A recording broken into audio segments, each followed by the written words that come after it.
So for me, as far as I'm concerned, the time of day during which a dog is most likely to get loose when the guardian is not intending for them to be loose is when the kids are going out the door for school to try to catch the bus or to carpool or whatever, or when the kids are returning home from school, getting off the bus, going in the door.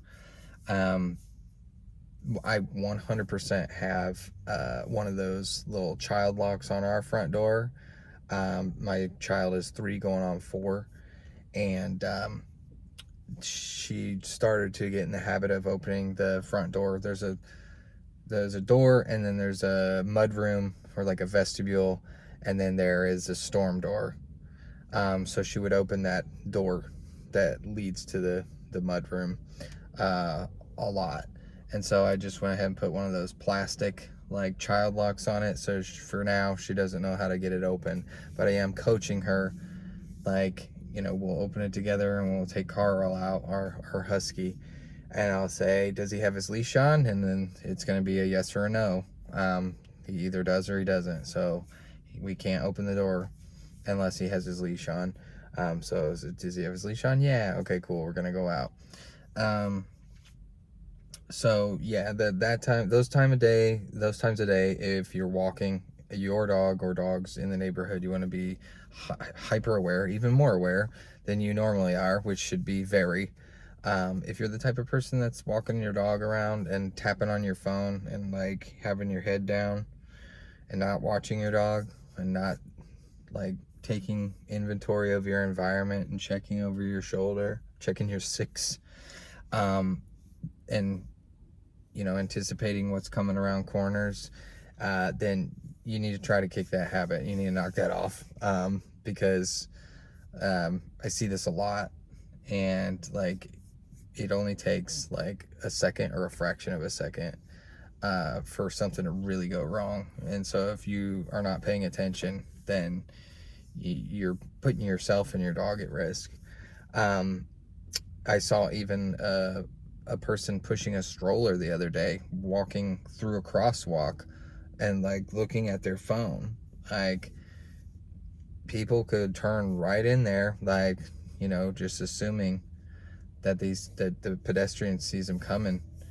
And that would be a disaster. That would be a tragedy. But yeah, I mean, like, this was either a toddler or a baby, and the person just wasn't paying attention whatsoever and just tapping away on the phone, and like one hand on the handlebar, and then one hand like texting or whatever, surfing the web, and just not paying attention whatsoever. So something that always like gets my spidey sense tingling is when I see a garage lifted like a fourth of the way.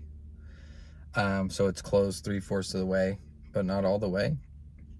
And that could be, I suppose, like trying to let the garage air out if there's like moisture in there, or like if somebody's painting or like sanding something. But usually like the garage would be all the way open. Even then, if the garage is all the way open, like that's even bigger candidate for me. Like that, I've seen time and time again when like if they have a dog like staying in the garage and it's not climate controlled, I've seen that. Like, it's fallen out of popularity a little bit, but I've had it happen to me multiple times where the dog will crawl underneath that the crack or whatever, however much it's ajar, and come running after me and the dog that I'm walking. So I mean, as far as I'm concerned, any house that exists, any yard that exists, like, is like there's a dog there. Okay, there's a dog, and there's a dog that's going to break its boundary there. I talk a lot about situational awareness in my videos, and like, this is junk science, but somewhere along the line I had read, like, at any given time there's a spider no further than 3 feet away from you, which is when all is said and done, like, that's not true. But I just apply that to like when I'm walking my dog or someone else's dog out in the world. I assume that to be true of other dogs or triggers. so I can plan and anticipate. I say that all the time: plan and anticipate, plan and anticipate, and then adapt. But yeah, as far as that stuff goes, that's what I'm looking for typically, as well as another one on my mind as I get ready to close this video out, because we started in one place and ended in another, as I am one to do. Speaking of storm doors, so or even screen doors for that matter, but if you're walking by and the dog is like up at the storm door or the screen door barking, don't assume that door's going to hold them. Like, you know, theoretically they could jump up and push it open, like depending on how secure that latch is, how secure that connection is when you shut it. So if you have a dog that habitually runs up and barks at you, like through a storm door, or a screen door, then you better be ready. You better be ready with